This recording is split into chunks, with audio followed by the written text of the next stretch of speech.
What is a biblical fast? How do I do a biblical fast? How do I even begin a biblical fast? I'm Pastor Steve. Our church is La Viña de Gracia in La Caleta, Colombia, just outside the capital city of Bogota. We are in the middle of our 40-day time of prayer and fasting, declaring war in the heavenlies, victory in the earth. Thank you for following with us, and this is what I want to talk to you. What is a biblical fast?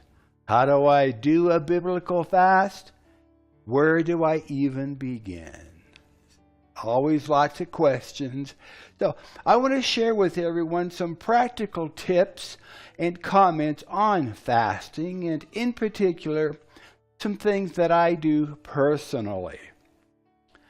I generally have several calendar dates and events that I like to refer to when starting my fasts. I like to start on the first day of a month. And then this makes it very easy for me to know exactly what day of my fast I'm on. In other words, if the date is the 5th of the month, then I know that I'm on my 5th day of fasting. If the date is on the 12th, then I know that I'm on the 12th day of my fast, and so on. I also like to pick a special day or event to begin my fast, especially the longer fasts. Now, I like to start on January 1st because it's the beginning of a new year, and fasting is a great way to kick off and set the tone spiritually for the incoming year.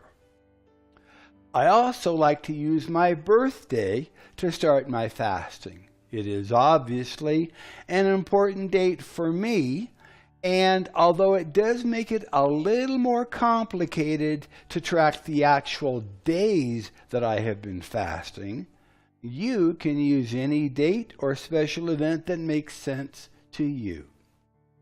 It is more important that you actually begin fasting than it is what day you begin with. Another thing, and this may sound gross or out of place, but even though you are fasting and not eating solid foods, be sure that you remember to brush your teeth regularly, maybe more often than you normally would. Those around you will appreciate your spiritual effort all the more.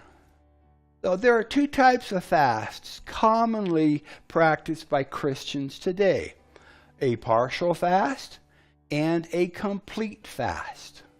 Now, a partial fast is described in the book of Daniel. For 3 weeks, Daniel, who was a prophet during the time when Israel lived in exile, he abstained only from delicacies like meat and wine.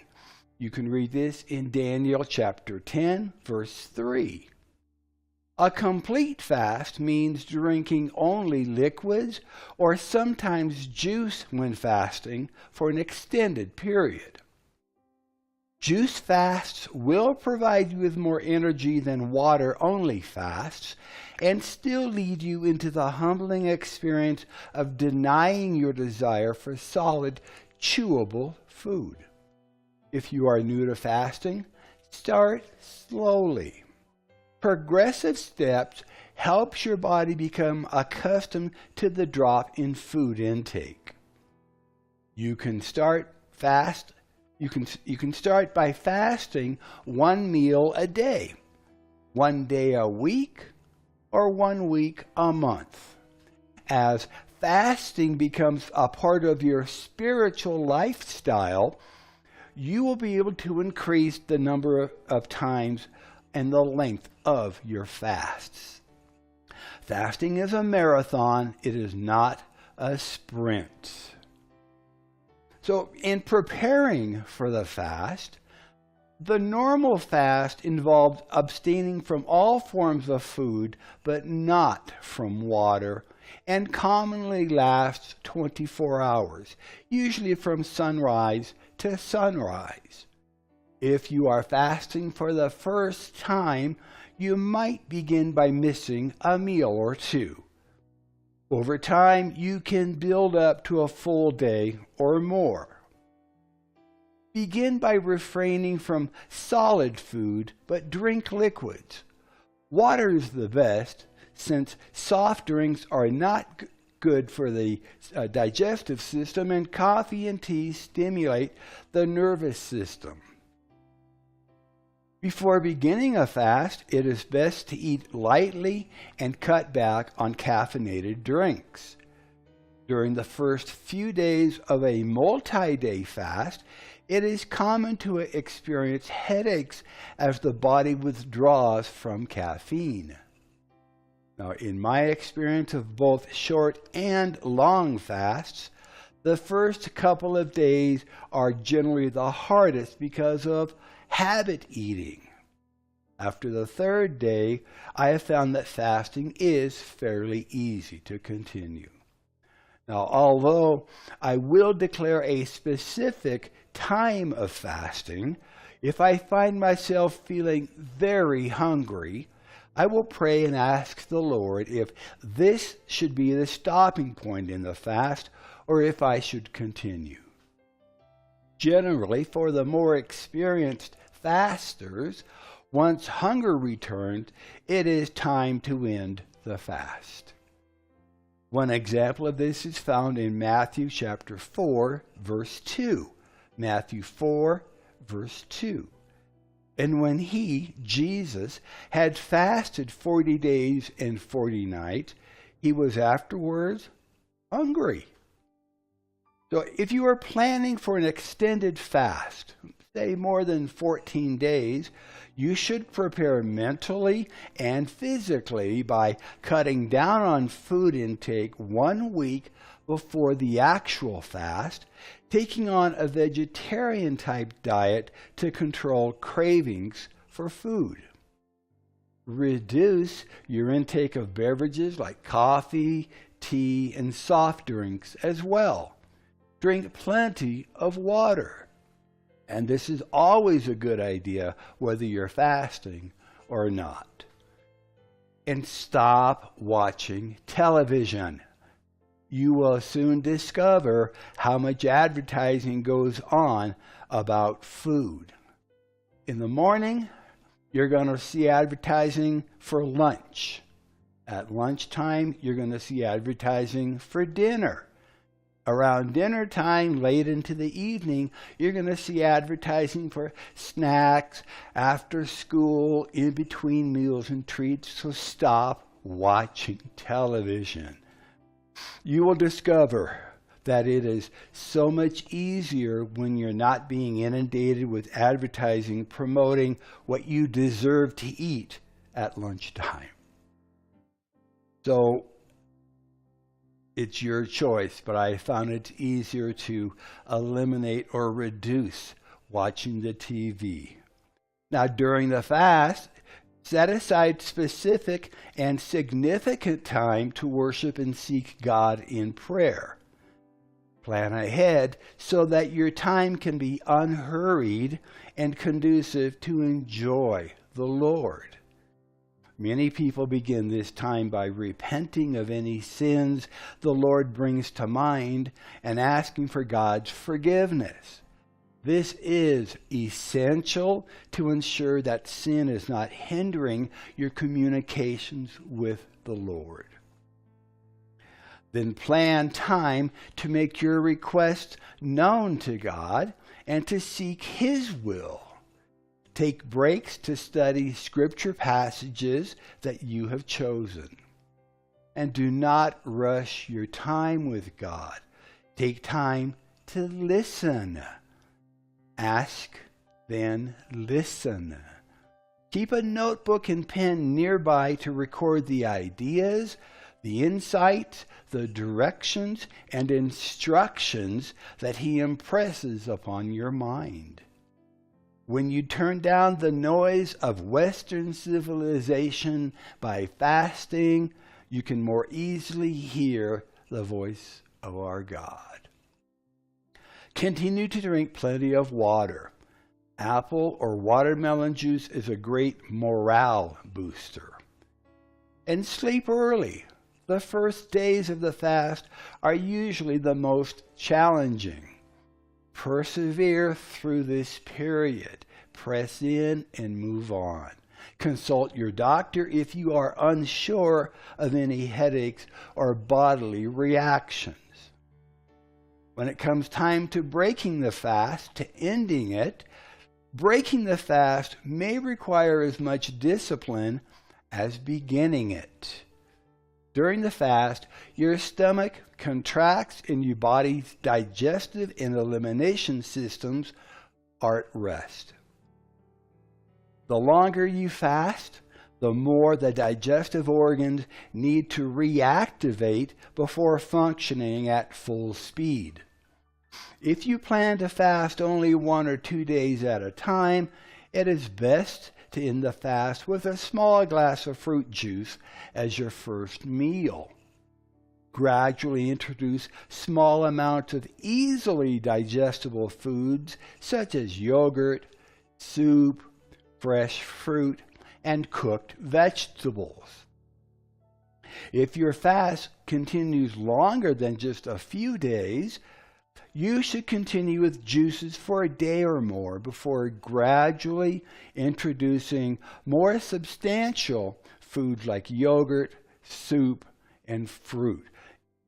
And if you can, homemade soup is better than the store-bought canned soup. There's a lot of sodium in what you buy in the stores. That's just a personal preference of mine. Now be sure that you introduce new food in small quantities and that you chew it very well. You should stop eating at the slightest sensation of fullness. If fasting only a few days at a time, ending the fast should be easier. If you have built up to and desire to fast longer, you should consult your physician and review a health book on fasting. Now, according to the Food and Nutrition Encyclopedia, for healthy individuals, and this is a quote, for healthy individuals, no harm results from short-term fasting. End of the quote.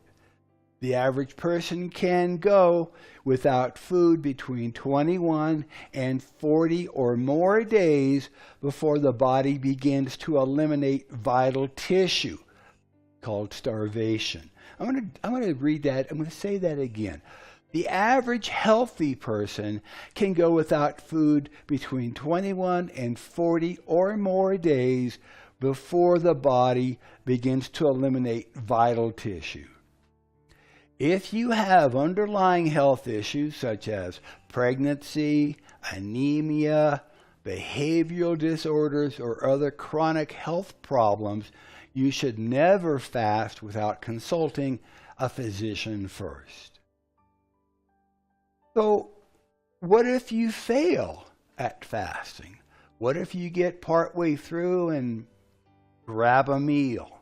Well, fasting is a marathon, not a sprint. It takes time to build up your spiritual fasting muscles.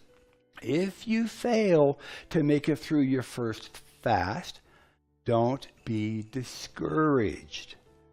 You may have tried to fast too long the very first time, or you may need to strengthen your understanding and resolve. Keep trying until you do succeed. God will honor you for your faithfulness.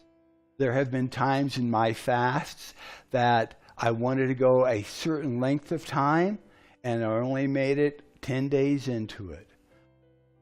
Just continue, or maybe that's the right time to stop your fast. Start again fresh a week or two later. Pray about it and declare the time. It's not a competition. It is a marathon. God will indeed honor you for your faithfulness. So in conclusion, fasting is a way God's people have humbled themselves before Him for more than 3,000 years.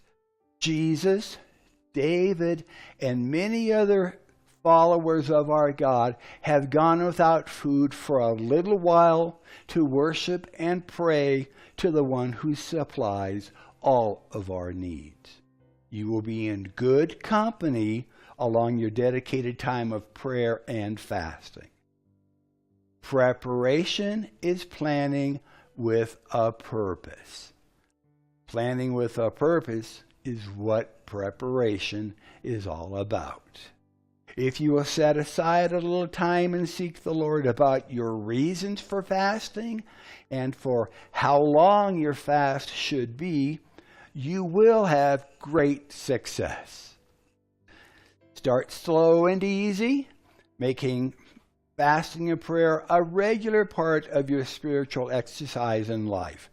And always ask the Spirit of God to help you when you declare your time of prayer and fasting. So I'm Pastor Steve, and may the Lord richly bless you, prosper you, and keep you safe as you follow hard after Him. Until next time, we'll see you then. God bless.